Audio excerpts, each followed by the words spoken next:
नमस्कार मंडळींनो, आज आपण बनवणार आहोत मँगो कलाकंद। त्याच्यासाठी लागणारं साहित्य आपण बघूया। इथे एक हापूस आंबा घेतलेला आहे, मी साखर घेतलेली आहे, कट करून घेतलेले काजू घेतले आहे, साधारण एका लिंबाचा रस काढून घेतलेला आहे, अर्धा लिटर गाईचं दूध घेतलं आहे, हे मिल्क पावडर घेतली आहे एव्हरीडेची। चला तर मग रेसिपीला सुरुवात करूया। आपण इथे एक भांडं घेतलं आहे, त्याच्यात तळाशी थोडंसं पाणी टाकून आपण आता दूध उकळून घेऊया।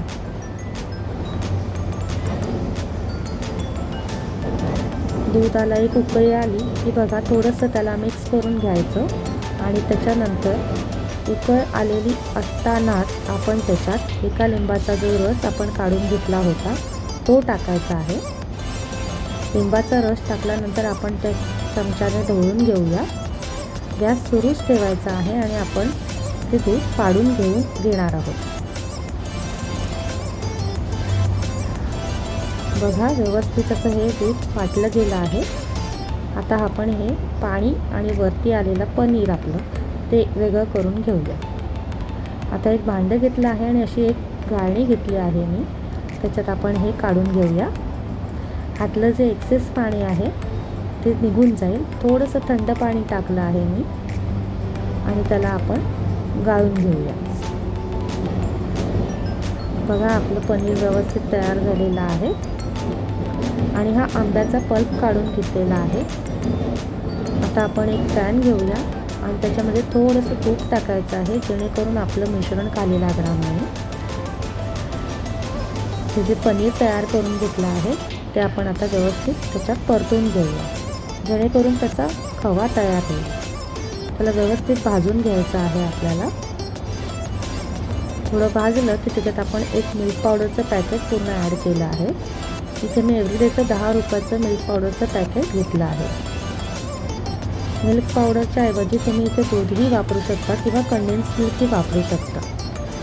आता 2 चमचे आपण साधारण साखर याच्यात ॲड केली आहे आणि त्या आंब्याचा पल्प देखील आपण टाकला आहे।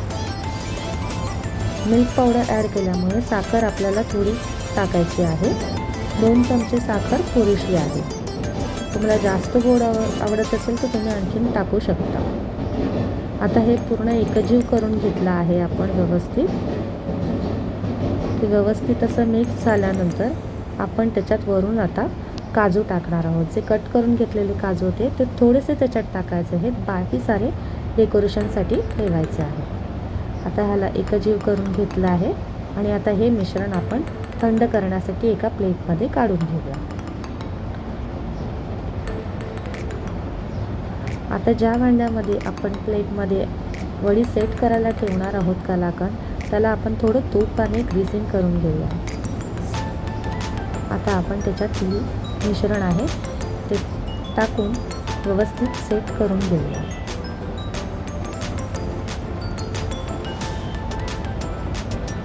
अशा प्रकारे आपण हे व्यवस्थित सेट करून घेतलं आहे। आता त्याच्यावर आपण डेकोरेशनसाठी काजू टाकूया। ही वडी साधारणतः 1 ते 1.5 तास सेट करत ठेवायची आहे। बघा आपली मँगो कलाकंद किती छान असं झालेलं आहे।